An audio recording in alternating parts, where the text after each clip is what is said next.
For these examples, we are going to expand each logarithm completely. So we're working kind of the opposite way. So looking at number 27, we see that we have a log base 7 xy cubed. Well, the first thing I notice is that x and y are multiplied to each other. So I can use the product property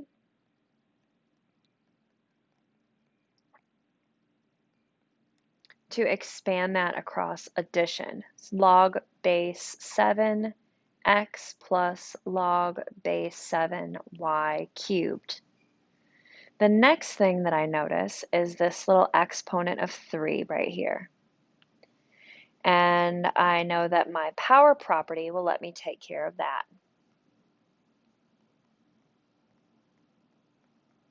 So my power property will allow me to bring that 3 out front, and that's as much as I can expand it. There we go. So now let's look at example 28. All right, in example 28, we have division. So we know that we can use the quotient property first.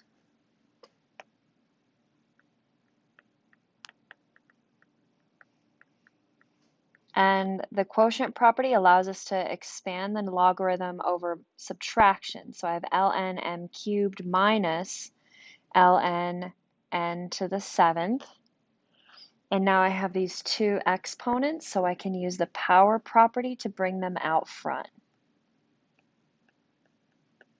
So this becomes 3 ln m minus 7 ln n.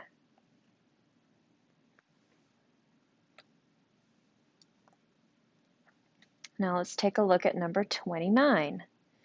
Number 29 has a radical, and I'm going to need to rewrite that radical as an exponent.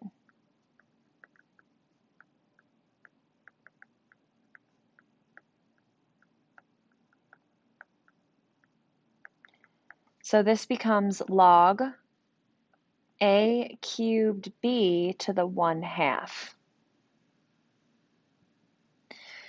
Now,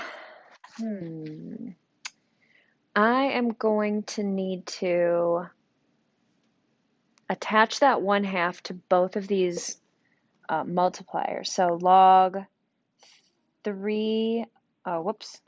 a 3 over 2 b 1/2.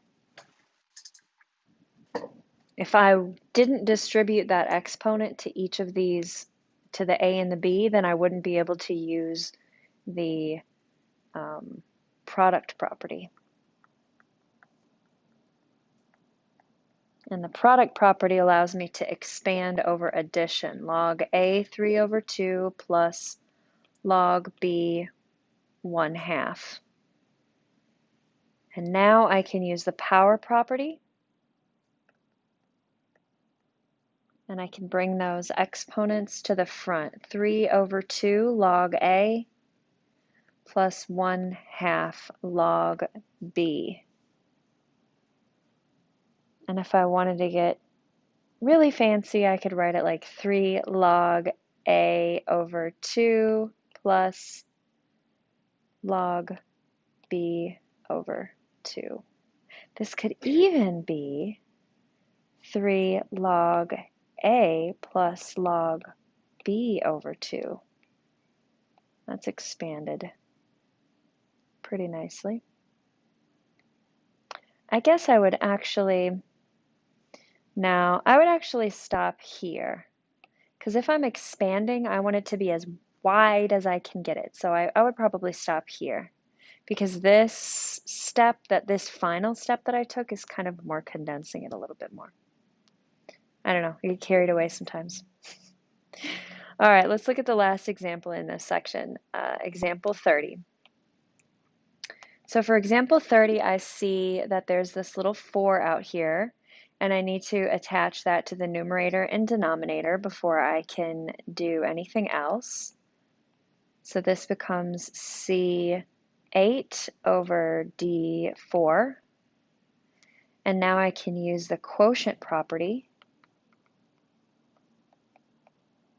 to expand that division over subtraction. So log 4 minus log 4d4.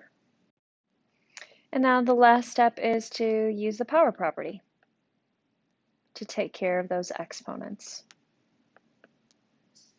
So 8 log 4c minus 4 log 4d. Notice with the expanding problems that we don't start with the power property. We end with the power property, so we kind of work backwards. See how that's our last property here? But on all of the condensing problems, that was the first property that we did.